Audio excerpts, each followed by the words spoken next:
Bienvenidos a un nuevo capítulo de Eco Salud, el programa multiplataforma del Eco Multimedios, donde hablamos de prevención en salud. Nos acompaña el doctor Nicolás Lanzat, es traumatólogo, especialista en artroscopía de hombro y rodilla de los consultores de la familia Damet. ¿Cómo estás, Nicolás? Bienvenido. Buenas tardes, bienvenido, gracias. ¿Qué es la artroscopía?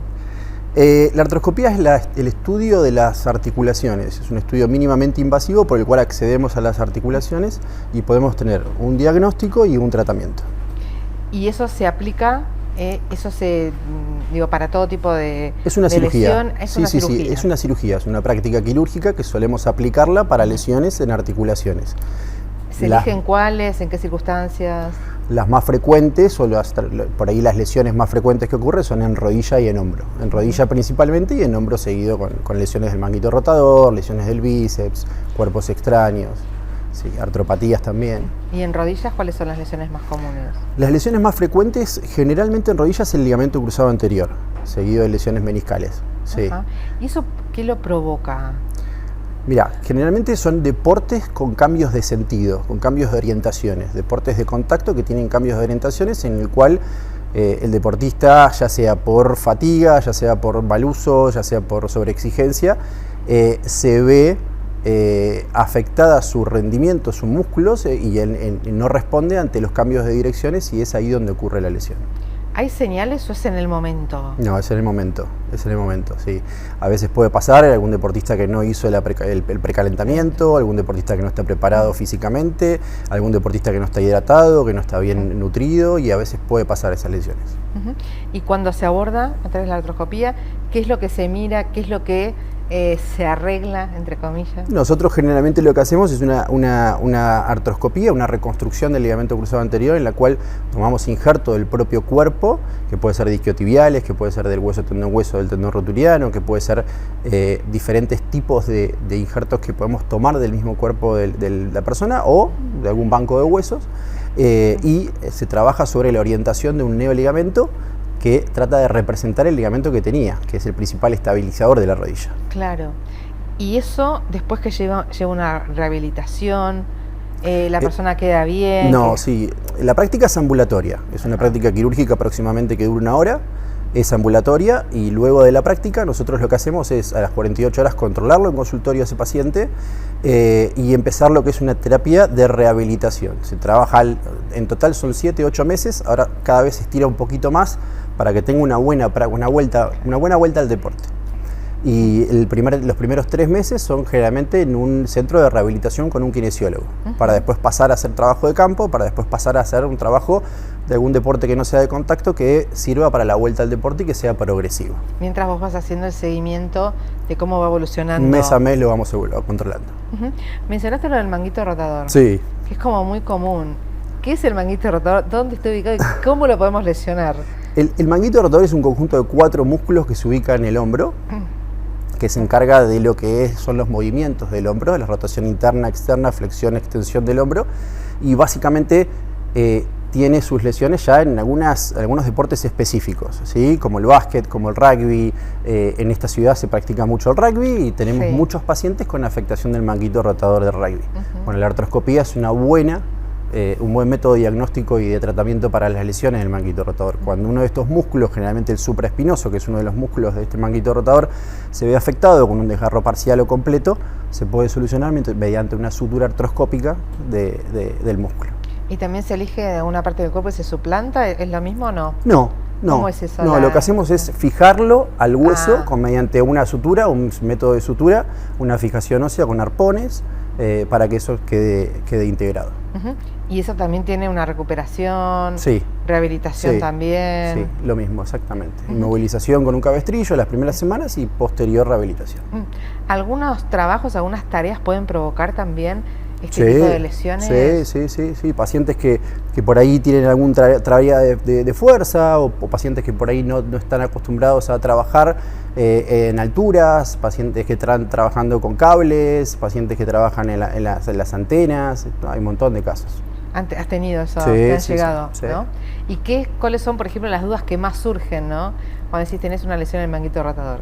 ¿Qué es lo primero que preguntan? si va a volver a tener movilidad. Sí, no sé. tal cual. El dolor y la movilidad es lo que le preocupa a los pacientes. A eso nos abocamos para tratar de recuperarlo. Claro.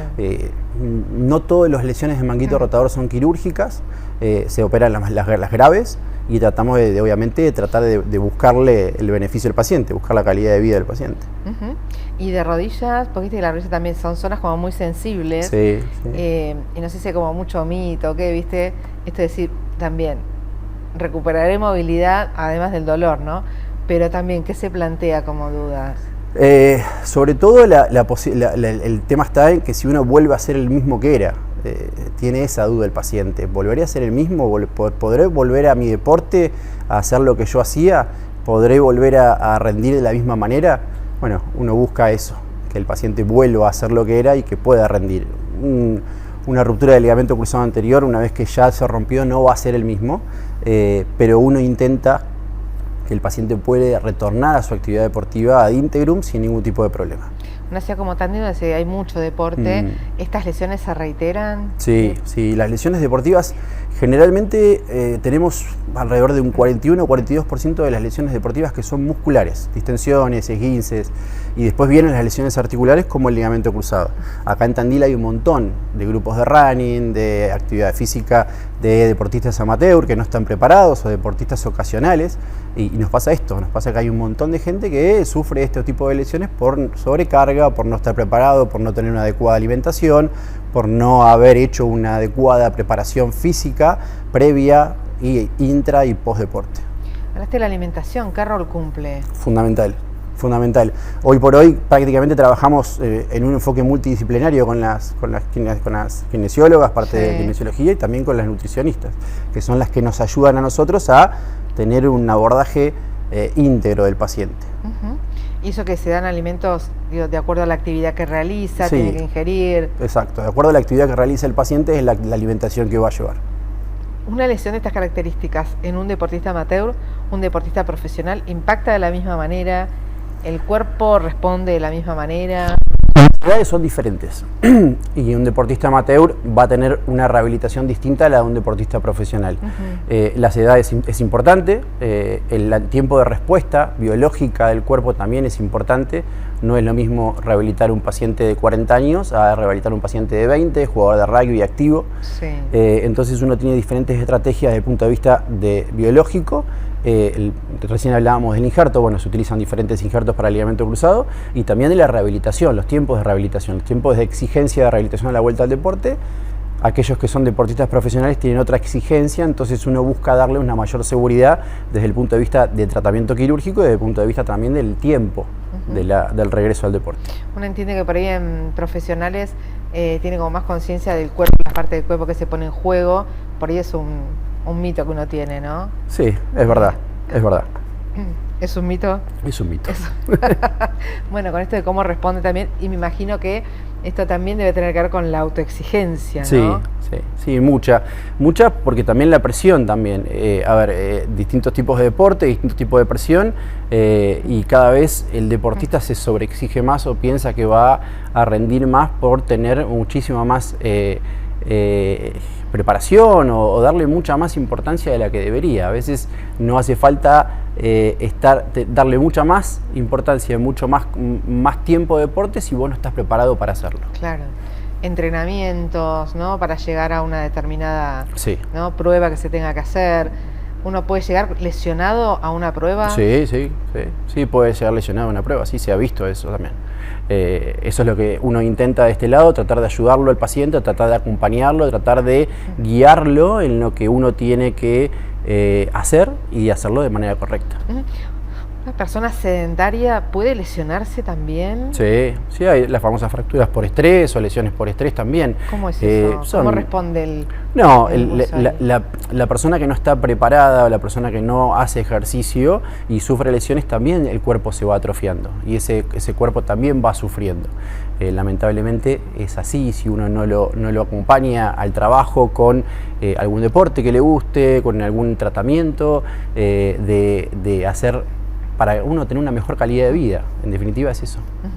¿Y eso se ve en personas, adultos mayores, adultos jóvenes y mayores Sí, de eso. por ahí vuelvo a repetir lo mismo. Por ahí, nosotros tenemos acá, creo que el fútbol agrario, el fútbol de chacra, y Tal eso cual. también son deportistas que por ahí no tienen un entrenamiento en la semana o no tienen una dedicación a la actividad. Entonces ahí es donde uno termina lesionándose por falta de preparar al cuerpo para hacer la actividad. Me imagino entonces que una forma de prevenir lesiones es que el cuerpo esté en movimiento, pero que seamos conscientes de qué tipo de movimientos. Tal cual. Porque hoy por hoy la actividad física, cualquiera sea, se recomienda para todas las edades. Sí, sería buenísimo. Cada disciplina tiene su edad, cada disciplina tiene su objetivo también, pero sería buenísimo que todos podamos hacer una actividad. Inclusive después hasta de cirugías, muchas de ellas decía, bueno, que el paciente tenía que quedarse quieto, ahora no. Sí. Lo mandan a caminar, Exacto. a moverse. Exacto. Por la respuesta a esto del cuerpo. Por la respuesta que uno tiene, el cuerpo que tiene, que obviamente que el músculo tiene memoria y uno responde de diferente manera. Siempre hay que estar preparado y estaría bueno. Nicolás, ¿estas cirugías las haces vos ahí en AMEM? Yo las hago en AMEM, sí, en los quirófanos nuevos de AMEM, ahí en 4 de abril Las Heras. ¿Cómo es la aparatología? Desde que vos empezaste a lo que es ahora, ¿cómo se fue avanzando? ¿Son intervenciones cada vez más cortas?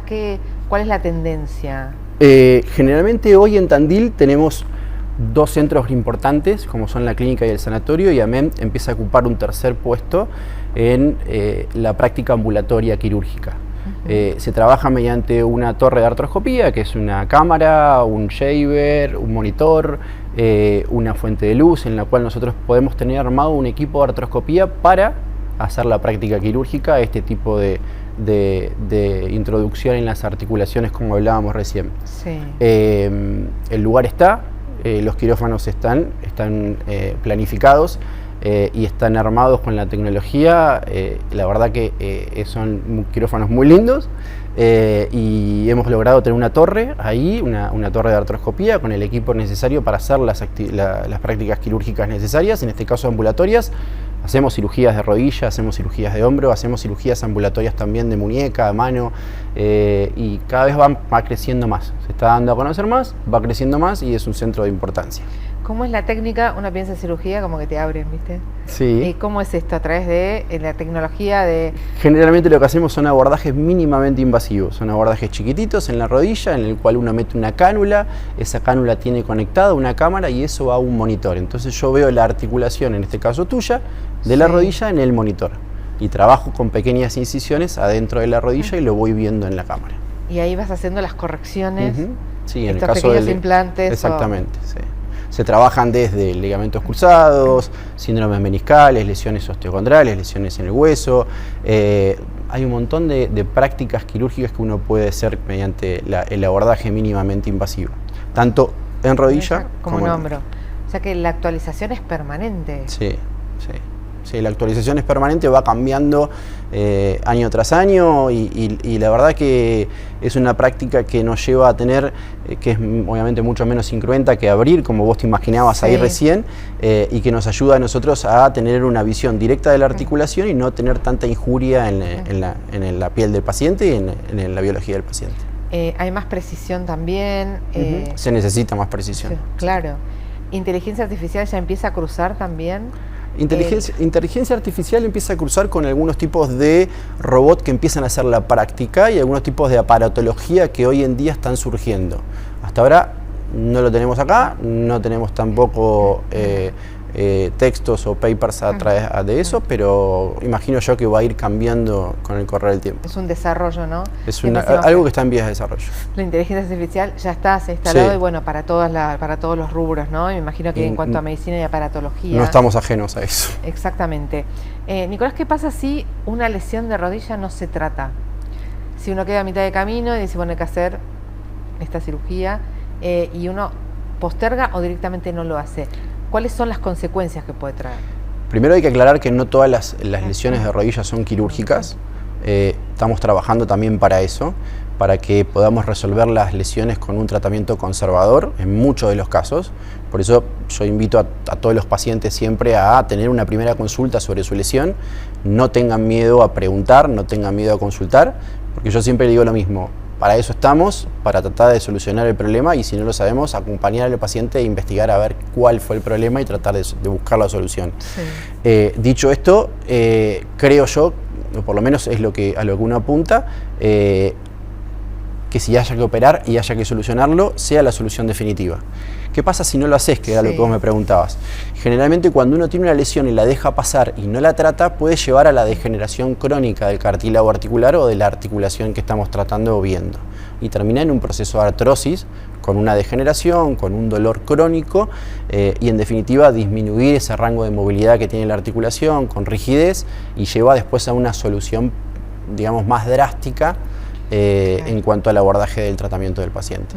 En este caso, supongamos que es la rodilla, supongamos que puede llevar a una artrosis, porque el ligamento cruzado, en el caso que sea la ruptura del ligamento cruzado, lleva a una inestabilidad de la rodilla de forma crónica, y con el paso del tiempo esa inestabilidad te produce la degeneración del cartílago, que es la artrosis, llevado a esto a una mala función de la rodilla, un deseje de la rodilla, con dolor, consecuentemente como lo que el paciente lo va viviendo a través de los años, y termina, en este caso, en una prótesis de rodilla por no haberse en su momento tratado como corresponde. En definitiva, siempre hay que tratarla, no tener miedo, no todas las lesiones son quirúrgicas, buscar la solución para el paciente, y en caso de que sea quirúrgica, hay avances tecnológicos. Y bueno, la artroscopía es una de ellas, en la cual tratamos a la articulación para solucionar el problema. Hay soluciones, hay que animarse a solucionarlo, a tenerlo. ¿Y el manguito rotador lo mismo? En el manguito rotador lo mismo. Hemos visto que hay unas degeneraciones terribles en el hombro por no haberlos tratado. ¿Sí? Muchas veces uno se acostumbra al dolor, a la molestia, y empezás a adaptar el cuerpo, ¿no?, a esa situación. Sí, se acostumbra al dolor con el paso del tiempo. Y no, yo estoy bien así, déjame así, ya me acostumbré al dolor. Muchos pacientes vienen con esas consultas crónicas, con esos dolores crónicos de años, que uno intenta también ayudarlo para que elimine el dolor. Si uno lo que busca es que no tenga dolor el paciente y que pueda ejercer su vida normal, que pueda trabajar, que pueda disfrutar de sus hijos, que pueda hacer la actividad de desarrollo de vida diaria sin dolor. Sobre todo pensando en la zona del manguito rotador, que a veces hasta afecta hasta el aseo personal, el poder comer, ¿no? Son las cosas cotidianas, no tan solo hacer un deporte, sino lo que haces diariamente desde que te levantás, o dormir mal porque no podés dormir sobre ese lado por la molestia, ¿no? Este tipo de lesiones se da en hombres, mujeres, indistinto. ¿Cómo es? ¿Qué registran? Hay distintos tipos de por ahí características específicas en cuanto a las lesiones, a la zona del cuerpo y grupos etarios, y también depende mucho del género masculino o femenino que se afecta. Hay más mujeres con lesiones del manguito rotador, o más hombres con lesiones del manguito rotador jóvenes, y más mujeres con ligamentos cruzados rotos. Hay estadísticamente algún registro que nosotros llevamos desde la Asociación de Traumatología a nivel nacional, en el cual vos registrás tu lesión, tu cirugía como profesional, y se va llevando un registro nacional de cada lesión, y eso se va haciendo después un control. Y depende obviamente después la disciplina que uno haga, bueno, también eso tiene que ver con el grupo etario y con si es mujer, hombre, y qué edad tiene. Claro, y por dónde qué provocó la lesión, ¿no? ¿Y qué provocó la lesión? ¿Qué tipo de actividad, deporte ha provocado? Pero sí saber que en Tandil está la aparatología, que se puede hacer, que cada vez se tiende, ¿no?, a esto, ¿no?, que sea ambulatoria, que el paciente tenga una recuperación rápida, pero sostenida en el tiempo también, ¿no? Sí, Tandil ha crecido un montón. Creo yo, después de pandemia hemos tenido un gran crecimiento poblacional. Y eso lleva también de la mano al crecimiento profesional también. Yo creo que hoy en Tandil tenemos grandes especialistas. Hoy en traumatólogos, en cuanto a la especialidad propiamente dicha de traumatología, somos cerca de 30 traumatólogos en la ciudad, de los cuales seremos 6 o 7 artroscopistas, con todas nuestras aparatologías, como dijiste vos recién, y bueno, y nuestras formaciones, que también nos nutrimos y venimos de diferentes lugares, trabajamos juntos, nos integramos, nos reunimos, compartimos los conocimientos también. Qué bueno eso. Sí, y también tenemos obviamente la posibilidad de compartir congresos, reuniones. Hacemos una reunión en Tandil anual también acá, para reunir a todos los especialistas del país, con participación también internacional. Y también nosotros viajamos para seguir informándonos, ¿no? Es un constante crecimiento y un constante aprendizaje. todo el tiempo. Exactamente. Nicolás, muchísimas gracias por compartir esta información aquí con nosotros. Un placer. El doctor Nicolás Lanzat, traumatólogo especialista en artroscopía de hombro y rodilla. Nos encontramos en un próximo capítulo de Ecosalud.